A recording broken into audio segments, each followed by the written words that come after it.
আমার দেশের কথা বলছি আমি। আমার অনেক বন্ধুবান্ধব ছিল স্কুল লাইফে, পলিটিক্যাল লাইফে।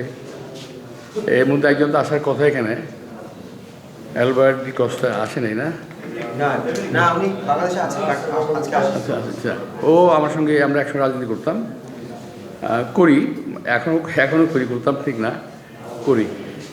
তো যাই হোক, আমরা এর আগে যে অনুষ্ঠানটা করেছিলাম এটা বোধহয় পাশের ওদিকে কোনো বিল্ডিং, ওই বিল্ডিংয়ের কোনো একটা হলে বোধ হয়, ওর হল আছে নাকি ওখানে? ওখানে ম্যাডাম আসছিল, দেশনেত্রী বেগম খালেদা জিয়া আসছিলেন, তার সঙ্গে আমিও আসছিলাম।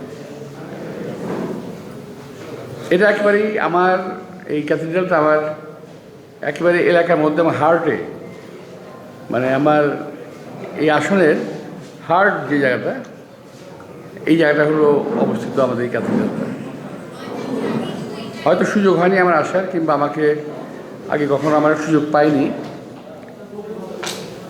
তো যারা আমাকে আমন্ত্রণ জানিয়েছে তাদের ধন্যবাদ জানিয়ে বলবো যে আমরা সকলে, হিন্দু, মুসলিম, বৌদ্ধ, খ্রিস্টান সবাই মিলেই আমরা এই বাংলাদেশটাকে গড়ে তুলব, সুন্দর করে তুলব, ভালো রাখবো। অনেকেই আছে, অনেক ধর্মের, অন্য ধর্মাবলম্বী অনেকেই আছে